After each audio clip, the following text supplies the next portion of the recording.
Hi. Hi. I'm Nick. I'm Jill. And we're Hipstrings. Welcome to day 6, the official middle of the Base 12 for After we 2024. finish today. After we finish, yes. Yes. But yes. Is there anything else we normally say at the beginning? No, I had pulled out my bag. You did. I was trying to make sure right I knew where it was. Okay. And I need to roll my die. So you can go ahead and start your description. Do you need me to pull out the paper again? I will find out once I open it up. I need that one. Now I'm getting to the point where I keep I know rolling what this things is. I've already done. So day 6 There we go. is another one of the hand-carded bats. It is Grey's Anatomy. I will need the key for the actual fiber content for this one. Bloop. So Grey's Anatomy is 65% merino wool, 15% tussa silk, 10% mulberry silk, 5% Erie silk, and 5% Cormo Cross fleece. That X means that we know who the mother was, but we don't know who daddy was.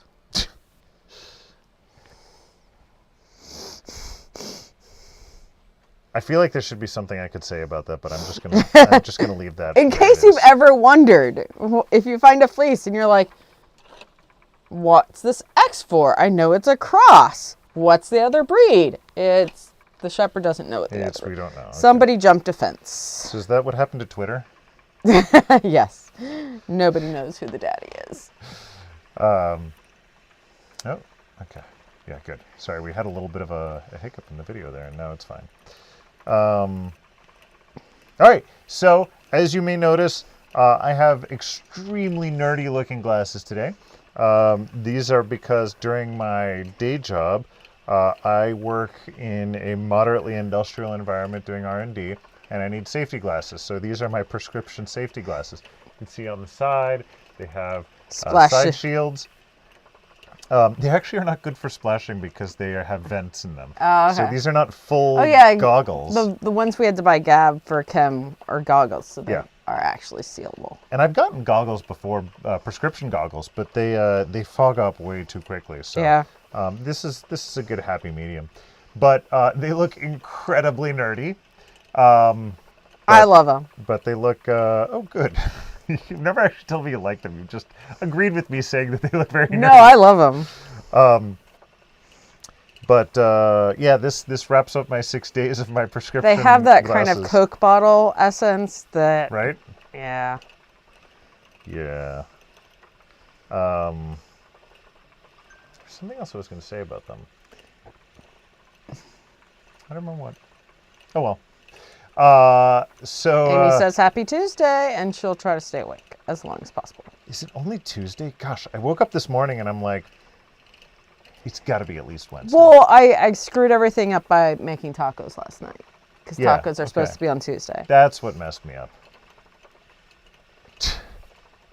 That is a unified definition of the world.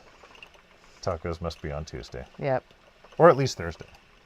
Tacos can be on Thursday. Definitely Tuesday. Okay, and I am doing another day in the future, so I can't tell you what this is. But it is pretty, and it's drafting very nicely. All right, so... So people are quiet right people now. Are quiet. Either there's an issue with the chat, or they're waiting to hear about our hand knits for the day. I was going to say, let's go ahead and start talking about our hand knits, and I can... So mine is a Chrysler shawl by Stephen West in Bowie fingering. This is back when I had the custom milled dyed in the wool Bowie fingering. So this was, oh gosh, I forget what the light green was, and the dark purple. Dark purple was muscles. So, alas, I do not carry this anymore. I have a small little stash of it. We need to make more hand knits of stuff we currently have. Yes, that would be a good thing. Yeah. But I am terrible at self-promotion. But what I'm wearing is something we currently have, yes, isn't it? What Nick... It's something I'm going to put on hold, discontinue very soon. So Nick's sweater is a Dustlin sweater by Stephen West. In Bowie DK in the Navy.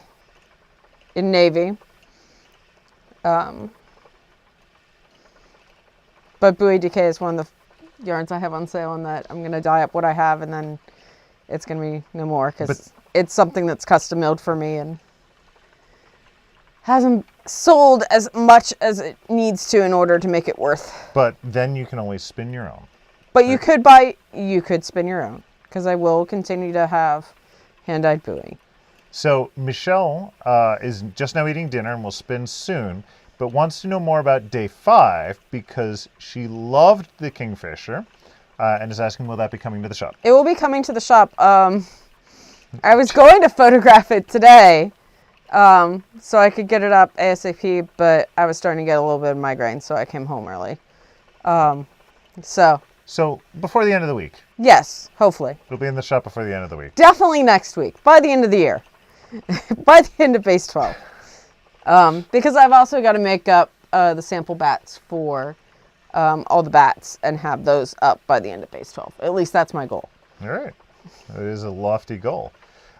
Amy is noting, by the way, that her PT job has been a string of very early Groundhog Days, and the only reason she knows it's Tuesday is because her alarm is 90 minutes later tomorrow. That is an excellent thing. Now, the hope is that you'll actually be able to sleep those 90 minutes. I've gotten to the point with waking up with the kids for school every day that I wake up at 6 a.m., no matter what day of the week it is, or 6:30. But and Heather is actually joining us spinning this time on her Hanson. Yay! Heather's finally at home. So, okay. So, I was thinking about other questions to ask the audience. I had a question for the audience. Oh, you do? Okay. I was going to ask, what draft are you using to spin your Base 12? Are you switching up your draft depending on what the fiber is? What a highly technical question. Mm-hmm. All right, so there's... I like making people think about how they actually spin. And you don't have to actually use the official terminology. If you want to give some description of how you're drafting, like... I much prefer descriptive rather than, I'm going to try to fit it into one of these terms that I hear other people use. Doesn't have to be worsted or short forward draw or anything. Like the way I'm doing, I would describe it as holding the supply lightly with my left hand while pinching and twisting and pulling away. The main thing is, are you letting twist into your fiber supply, and how far apart are your hands? My hands are about an Are they inch less than a apart. staple length or longer than staple length? I'm going to say mine are less than staple length apart. And I am letting a little bit of twist go into the fiber supply. Okay. So if we're going to talk about jargon, that's what I would call a point of contact draft, which is the same kind of draft I'm doing. A little bit of twist there is twist in my drafting triangle, but it's not really getting into my fiber supply. But my hands are closer than a staple length apart. So is there anything different about the fact that when I'm drafting, I actually untwist a little bit as I'm drafting? So That's a compensatory mechanism for letting twist into your drafting triangle that makes it easier to draft. Because if there's twist in your fiber, it draws more. It draws more. Yeah. But you're not untwisting when you're doing it. No, I have a better... I'm sorry. No value judgment.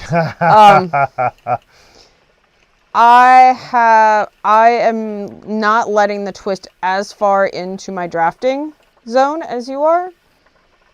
Ah, okay. So when you tend to thing is to deal with twist being in your fiber supply. Okay. Let's see. Heather says what he said. So Heather is doing similar to me. Joanne says, spinning it all short forward draw as it'll all be one skein. Michelle says, I'm doing it all the same way, twist in the fiber supply, less than the staple, but pulling supply back rather than drawing forward. So a backwards draft. And what's the impact that has? There are those that would argue that a forward draft is more consistent, but I think it really depends on the person. Yeah. I know some people who can get really consistent backward drafts. And there's people who will tell you that there are differences, but I think that is more, there are differences for them And I don't necessarily know that it can be applied to everybody who does a backwards draft. Lenora says semi-woolen, twist in the fiber, short forward draw.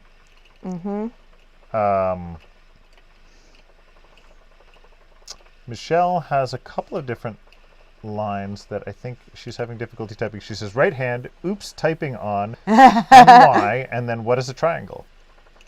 So drafting triangle, when you pull out fiber to draft, the tip of the triangle is, your single that has twist in it. And then you usually have, it gets wider towards the base, wider towards the fiber supply. And that's often referred to as the drafting triangle. It's more easy to see a drafting triangle with longer stapled yarn or fibers just because your draft is longer typically with a longer stapled fiber. So I had a hard time identifying drafting triangle when I was first spinning because I tend to spin short stapled stuff. And so your triangle isn't really apparent. It's a lot more apparent when you're spinning thicker and when you're spinning longer stapled fibers. Good descriptions. Diane says, I'm spinning short forward draw, no twist and supply. I need to practice point of contact method before trying it on a real project. Every project is a real project. So. And then Samantha says, backwards draft here too. Sounds like what I'm doing. My Nick is doing something similar to Nick, but with the opposite hand rolls. Yeah, so that was something that you said that you were doing yesterday that was, or not yesterday, day before yesterday, that was different than what you're doing now. Yeah, so I'm doing right hand forward today. And I had started off the first 4 days with left hand forward. Yeah.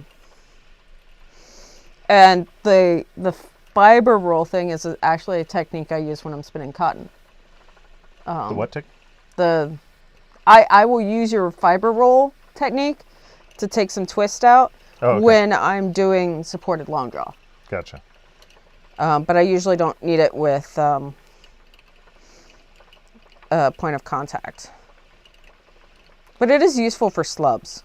It's really useful for slubs. I'm finding that my thumb is getting a little bit tired. So I'm actually going to switch to around the post to see if I can reduce the amount of twist going into my fiber supply and hopefully stop spinning thinner, and then I'll be able to get back to yeah, no. And it hasn't been officially announced, but I am teaching a point of contact class at Maryland this year. Because I feel like it's a way that a lot of people spin, and we don't ever really talk about it. And why you would use it when it's actually a really useful drafting method. All right. Red says, I'm a dyed-in-the-wool short forward lace spinner. I'm working on that long draw thing. And Donna says, due to shoulder issues, I draft either forward or back, letting the sore arm have a rest. Thus, usually projects on 2 different wheels. This one I'm short forward. So I'm guessing from that you use a different wheel depending on whether or not you're back drafting or forward drafting. That would be best because it's not good to change your draft in the middle of a project. If you want to be consistent. I had always... I tried to avoid switching hands in the middle of a project. So... I do it, but it's not best practices. When I first saw somebody doing woolen... Yeah. I think it was you. And you were doing this extreme backdraft where I'm going to stop for a second to show, like, you were basically not doing anything with one hand and you were just pulling the fiber supply like this? out. Yeah. And then letting it go in and then So that's traditional long draw. So traditional long draw is hands more than a staple length apart. Usually only one hand is involved. If you use the other hand, then it's supported long draw. So if I leave this hand here and let it gatekeep, That's supported long draw. And then there's different kinds of long draw, and I can never keep them straight. There's what's called American and what's called English, and this is why I don't like cultural terms. Yeah. I want descriptive terms. One involves double drafting. So a double draft long draw, you tend to have that first draft is very quick, and you let slubs. You have very little bit of fiber, and then you allow it to build up, and you draft out any slubs. That's a double drafting long draw. Okay. And then other traditional long draw is you are slowly, pulling fiber backwards, but without a hand on your single. So the double draft is actually very similar to what we do for supported spindling. Yes. Okay. I'm learning things. And for cotton is usually spun with a double draft. I had always had a fantasy that if you ever got good enough with the unsupported long draw, that you could just use two wheels and just go back and forth with two hands, spinning two projects at once. So you can spin. There are wheels that have two flyers, and usually the trick to using those wheels is distaffs. Because the distaff is holding the fiber for you and providing some tension that you can pull against. And so, especially like spinning flax, so people talk about those wheels being like gossip wheels, and the idea that two people would sit next to each other. But it is probably actually the case that they were used for spinning flax in a production manner. So one person would be spinning because two. It's not too bad to spin like line flax from a distaff. Two at a time. Nice. Well, now I've got a new life goal. I do want one of those wheels. So, Cross Molina Band says, like Michelle, I'm spinning all the same way for one or two big skeins. Worsted but backward draw, and just adjusting the space between my hands according to the staple length. That's a really good comment in terms of, I think I'm subconsciously doing that, of adjusting the space between my hands because of the staple length, but also I'm adjusting the space between my hands partly dependent on how much twist is going into the fiber supply. Yeah. I'm not doing a very good job of maintaining consistency because I'm thinking too much about what I'm doing rather than just doing it. Donna says, the back arm holding the fiber is stable on my leg. Red says, English equals unsupported and double draft. Okay. I've got a good mnemonic for you.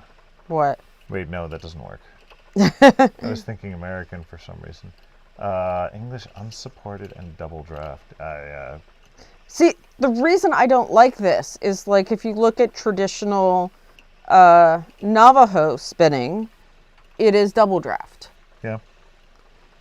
So it is one of those cultural terms that's actually meaningless. Yeah. Because people in the Americas were spinning with an English long draw technique. Well, and then the thing that really way before the English were here. The thing, I ruined everything. The thing that really sold me on this whole, like, hey, we shouldn't be using cultural terms to describe spinning methods, was your Scotch tension description. Oh, yes! Because Scotch tension has nothing to do with the country. Yeah. So do you want to go into that? So it turns out, scotched means braked.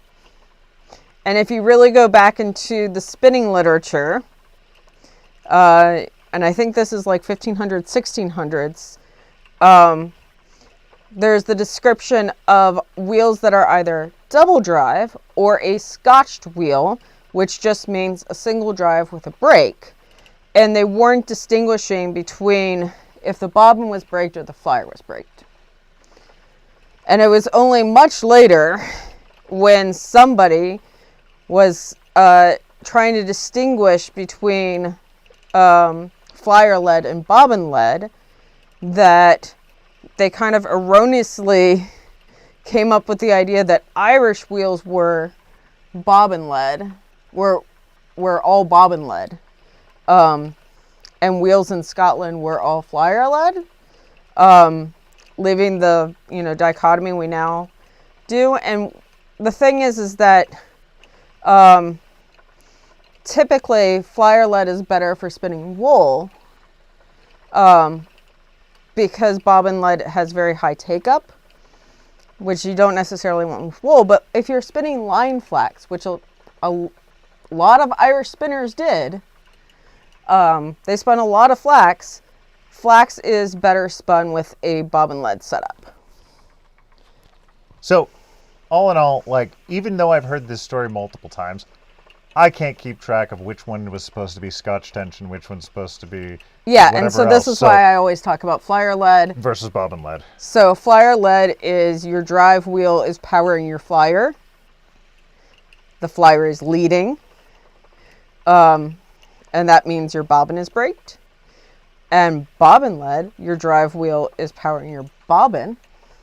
The drive band attaches to the bobbin, and your flyer is braked. And double drive is both of them are driven. Yes, both of them are driven, and there's differential ratios, and there's a change between being flyer lead and bobbin lead depending on how much tension is on the single. And it's a self-regulating mechanism. And we've talked about this way too much. And it's so fun. Double drive's my favorite. Mechanics of spinning wheels are something that we've been digging into quite a bit to try and break talk way too much about it. By the way, we have Kristen joining us. She says, "Hi, folks. I'm so far behind, but I'm sticking to my totally D12 based random ordering." Awesome. Welcome. And it's okay to be behind. We're just happy you're here. And in fact, I don't think you're behind. I think no, you are going at the pace that is appropriate for you.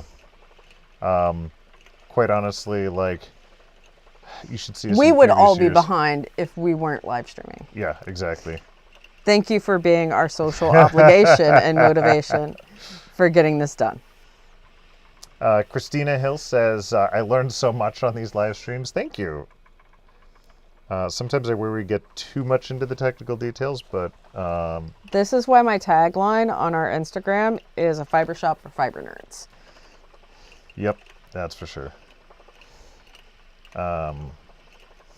Okay, so we've gone through a lot of that detail, and I'm still about halfway through my spinning. Oh, I'm more than halfway through my spinning. So I'm going to ask another question. Okay, what's your question? What do you all love about a fiber festival? I don't want you to pick your favorites, but if you've been to a fiber festival, what is the thing you love the most about it? What makes a good fiber festival for you? And full disclosure, we have a fiber festival here in Pittsburgh that we run, and I'd love to see what we can do. It's on hiatus, and we're trying to figure out how to move ahead with it. How to revitalize it, yeah. So in the meantime, Christina said, and that's why we love you all. Samantha says, "I'm curious to know what exotic fibers people have used." Red says, "Great question." Linda also says that they do learn so much from these lives.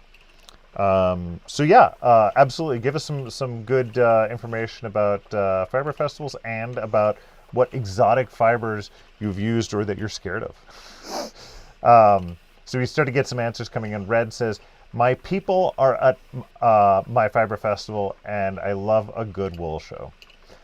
Christina Hill says, "Fiber fests are great because you get to be around other fiber lovers. I live in a smallish town with minimal fiber." Emily says, "I love literally everything. The friends I see, the inspiration, the animals, the shopping." Excellent. So what I'm getting out of all of this is one of the critical elements to ensure in a fiber festival, especially for new people, is the ability to have meet up. Are you okay? Oh, you broke. I broke. I'm gonna sneak My ahead bobbin's getting a bit heavy, and it's being temperamental. Well, it's the last day Yeah. for that bobbin. No, wait. It is the last day for this bobbin. Yeah, you're swapping? I swap because I don't like working with heavy bobbins. I do not play bobbin chicken.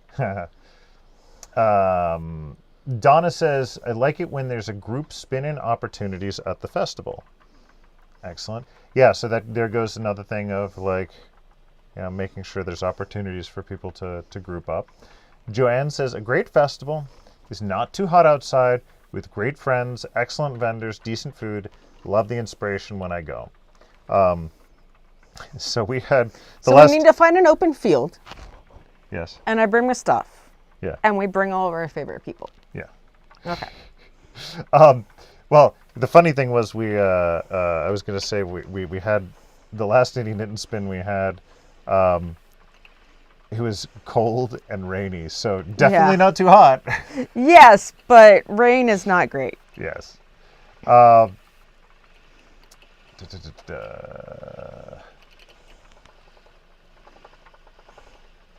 Red says, I've pretty much spun all the fibers. Not a big fan of cotton, but working on it.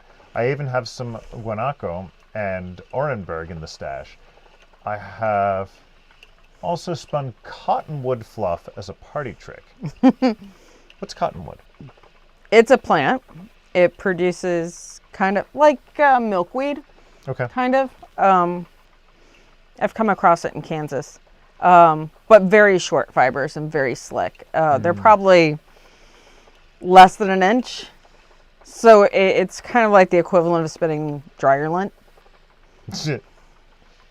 No, dryer lint is worse than that, though. Yes, dryer lint is worse. But I get what you mean. It can be done. Yeah. Should you do it? Jumping back and forth here, we've got Diane saying, I love seeing friends and finding new-to-me vendors. Joanne says, I've never spun on a double drive. What is the difference about it, and why does Jill love it? So, why does Jill love it? Why does Jill love it? Okay, so I mentioned that it's a self-regulating system.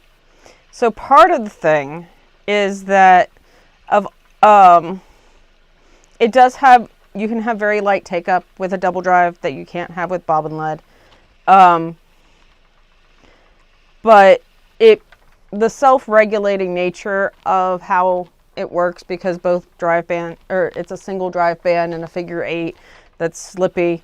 There's the slippy again. The amount of twist that you're putting in per draft stays about the same throughout your entire bobbin.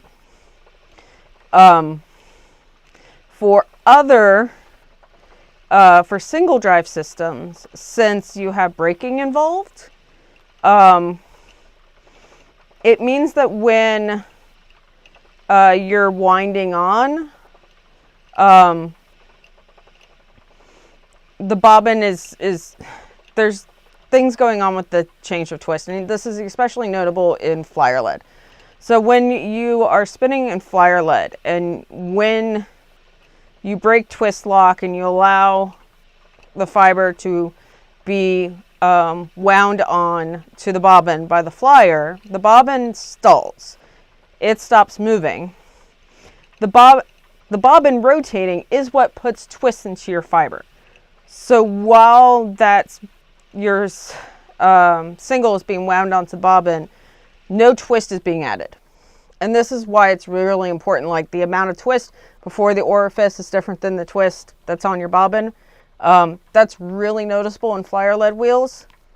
And then also in flyer lead wheels, as your bobbin fills, it is getting more efficient at winding on because the diameter of your bobbin is increasing. So it becomes a much more effective of putting twist in as your bobbin fills. And I noticed this when I was a new spinner, and I wondered why. But I would always finish off my bobbins with my singles being much thinner than what I started. And that was just my natural response to there being more twist. So there's a lot of details to go into there. Yeah. But what I can... So if I can basically slow down for me, what I'm double doing drive here, is more consistent. Like, my machinery is more consistent. to exemplify what Jill's talking about, if I can slow down my wheel right here, if you see as I'm holding my single here, the bobbin and the flyer travel at the traveling same together. And then when I let go of the tension that I have, you can see that the bobbin stops moving, but the flyer continues to move, right? Now I'll try and treadle slowly while I'm feeding it on, right? So that's the process that Jill is talking about in terms of how flyer lead adds twist and winds on. We've been wanting to do like a description video and diagrams and stuff about this for a while. So definitely stay tuned to learn a little bit more about that. But with a double drive wheel, when you're in twist lock, the flyer leads and is holding the bobbin at a synchronous speed. And then when you release that tension and allow the single to wind on, your drive band adjusts, and then you the system becomes bobbin led. So your bobbin is still moving, and the flyer just moves slower than your bobbin. And all that being said, even though Jill prefers the double drive, right now you're spinning on flyer lead. Yes, because this wheel can't do double drive. My usual wheel that I use is an Aura, which has this modified kind of hybrid double drive system, which I really like because it has better tension and take up than a traditional. So I'm going to catch up on all the other comments, and we can get back into this because this is so much, as you can tell, we love talking about this. But I want to make sure I didn't skip Diane saying, I love seeing friends and finding new to me vendors. Heather says, I like to see what everyone is wearing. Emily, it's been so far that I don't know what she's been referencing to, but sounds legit. Count me in. Samantha, I think the you going into a field with a bunch of our favorite people, right? Samantha says, I love fiber festivals because I agree. These are my people, my flock. I always try to take a class to meet people and learn something new. Iron Meg says, I think it's being immersed and surrounded by the fiber arts. The people around you all have something in common, and classes get the creativity and inspiration flowing. Heather says, I also like it when the vendors are talkative about their items. Red says, to exactly like you said about the cottonwood, it's like milkweed, only shorter, so it's even worse. Lenora says, I have some kiviot that I'm keeping for someday. And Jill, be proud of me. I know how to say that. Yes. Based on how I it's am proud. For those of you who are watching the stream afterwards, it is spelled Q-I. Q-U-I-V-I-U-T. Okay, well, even Lenora spelled it wrong there. I'm not going to. Okay, anyways. Sorry, Lenora, for calling you out there. Michelle says, I love it all at a Fiberfest. Or maybe it doesn't have a U. I might be wrong. Is this one of those Scrabble words that'd be great with a Q without a U? But it needs a U I don't later know. on. I'm going to have to look it up. Yeah. Okay, anyways, sorry. Michelle says, I love it all at a Fiberfest, and the ability to sit, visit, knit, spin, and stay as long as possible is the cherry on top. Red says, Lenora, Kiviot is amazing, and I recommend Kiviot Merino, where I prefer Cormo and Silk Blend. Yeah, I have some Merino Kiviot silk from James Perry that needs to jump on my wheel at some point. And I spun some lovely Merino Kiviot silk bats from Red. So what is Kiviot? It is the down fiber that comes from muskox. Oh my. That's highly specific. Yeah. All right. Christine loves to spin bunny with multiple exclamation points. Lenora says, Cormo.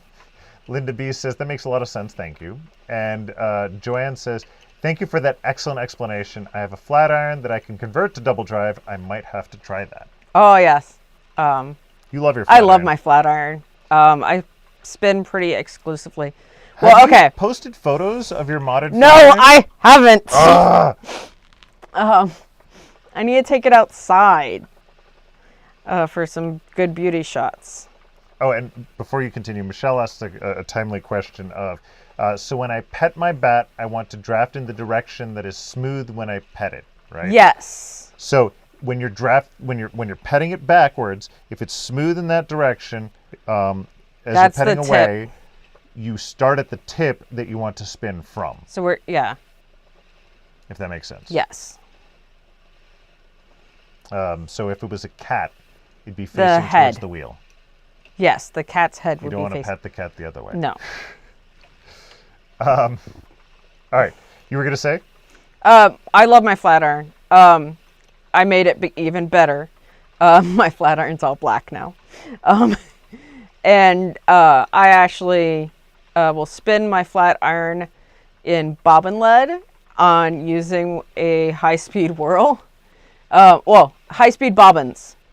I use the Acroworks high-speed bobbins, and I use it in bobbin lead, and it flies. And it is just so nice for spinning cotton.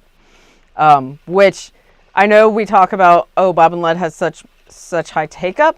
It turns out if you don't, if you have a really light flyer and a really light bobbin for bobbin lead, and the pulley that you're using for the brake is not huge or a huge surface area, you can actually get really light take up. And I actually will often take the brake band off and it'll just be air braked. Because the resistance of the air is enough to break the flyer for wind on. So, but that's a trick I learned from the Lindrum Saxony. The very fast flyer on the Lindrum Saxony is air braked and bobbin lead. So I'm going to jump around here in a couple of the comments. Red says, I still need the paint finish info to work on her flat iron. Mm-hmm. So do you want to talk about what you said you did to your flat iron? Okay. Or so maybe what we did? We to your did. flat iron? Well, you. I started and Nick made it actually happen. So basically, I took my flat iron. We had to take it apart. We then sanded it down to get rid of the original Danish oil finish. So down to the bare wood. And then we used A stain and poly. a stain and poly, which is not what I would recommend. I would recommend a separate stain and then a poly. Yeah. Well, I mean, we were also using a stain and poly that was probably a good decade too old. Yeah. There were issues. But we powered through it over time. But absolutely, it's the whole thing of putting your stain on. I think you need some sort of stain and poly, because even if you to get off around the that top crevices layer, and stuff, the stain that you let it go in and you wipe it off and build up a couple layers of black, and then poly is much better. Well, that only really works when you can have actual access to the bare wood, and sanding that enough, because there is, I don't think it's just the Danish oil with the flat iron. I think it actually has some sort of poly on it as well. Yeah. So being able to sand it to roughen it up and then get something that has a stain in it is probably going to be a little bit easier. So then, like Jill's saying, multiple layers. You do the stain and poly or poly, sand it with steel some wool. very, very fine grit. Do another layer, sand it with fine grit, do another layer, and in the end, sanding it down with steel wool. And then paper bags, I've learned, is like the equivalent to buff like it. 6,000 grit Yeah. or something crazy like that. So that'll help buff it in the end. You got to make sure you don't accidentally fill up some of the holes with stain and poly. Yeah. So once you clear those holes out, you're able to put it back together. So you'll have to post some photos, at least on the Discord. Yeah. I know you took photos. Well, yeah. Maybe we'll do it when we finish putting together the Loan. Which is another good project. Because I do have to take nice pictures of that.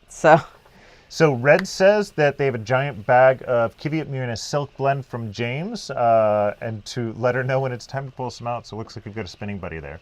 Well, I'm finishing up a little bit of fiber on my Jensen. My Jensen's the wheel that gets Kiviat.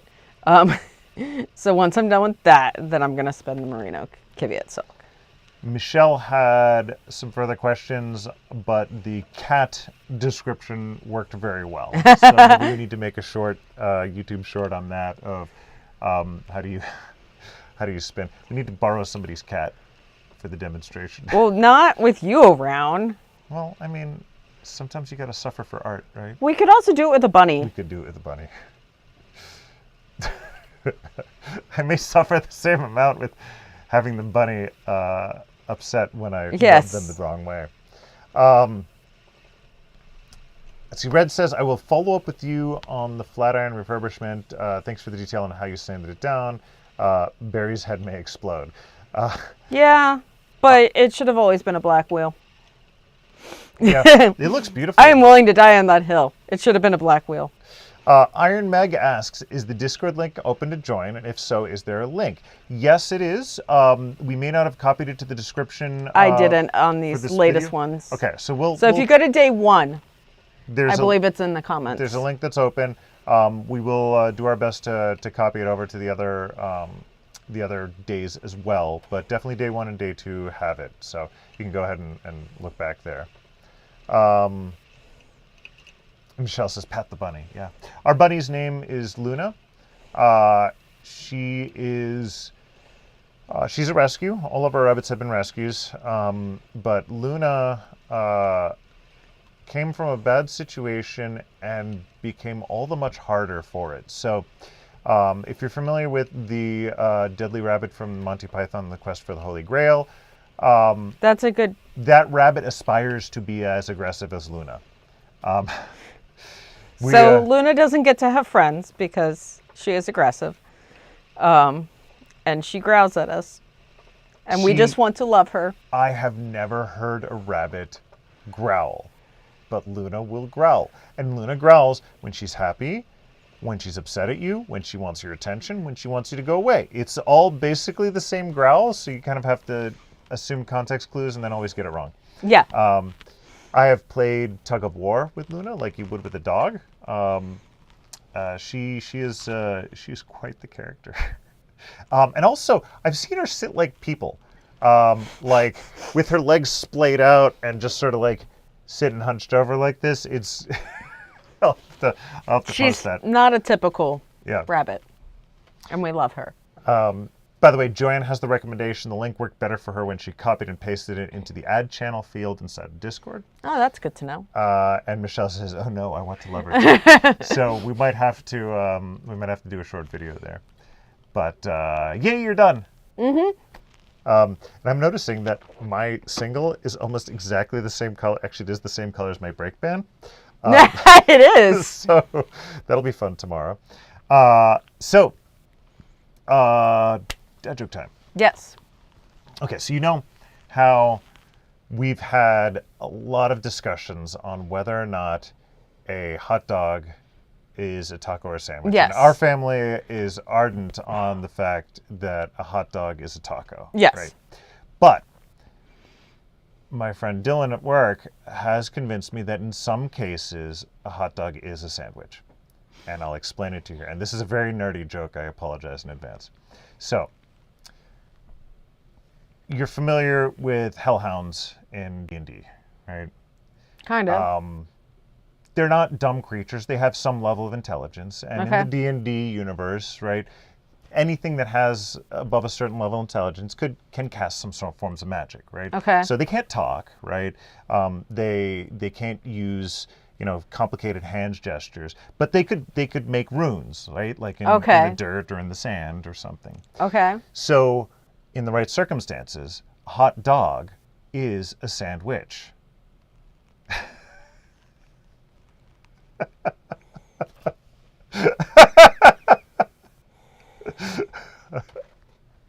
Good thing you're cute. Thank you very much, everybody. We will see you. Remember to have another bobbin if you're swapping over. Yeah. I am going to be very glad to switch over this bobbin. It was being quite cantankerous. Getting kind of heavy. Yeah. And we will see you tomorrow for day 7. Have a good night.